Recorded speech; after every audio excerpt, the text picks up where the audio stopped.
அன்பு மக்களே, மாலையில் டீ குடிக்க போயிருந்தேன். ஒரு மனிதரை சந்தித்தேன். அவர் வியர்வை நெடியோடு வந்தார்.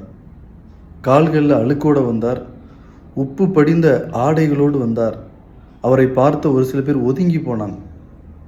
நான் அந்த அழுக்குக்கு பின்னாடி, அந்த நெடிக்கு பின்னாடி, அந்த உப்பு படிந்த ஆடைக்கு பின்னாடி ஒரு தெய்வீகத்தை, ஒரு அழகை நான் பார்த்தேன் அன்பு மக்களே.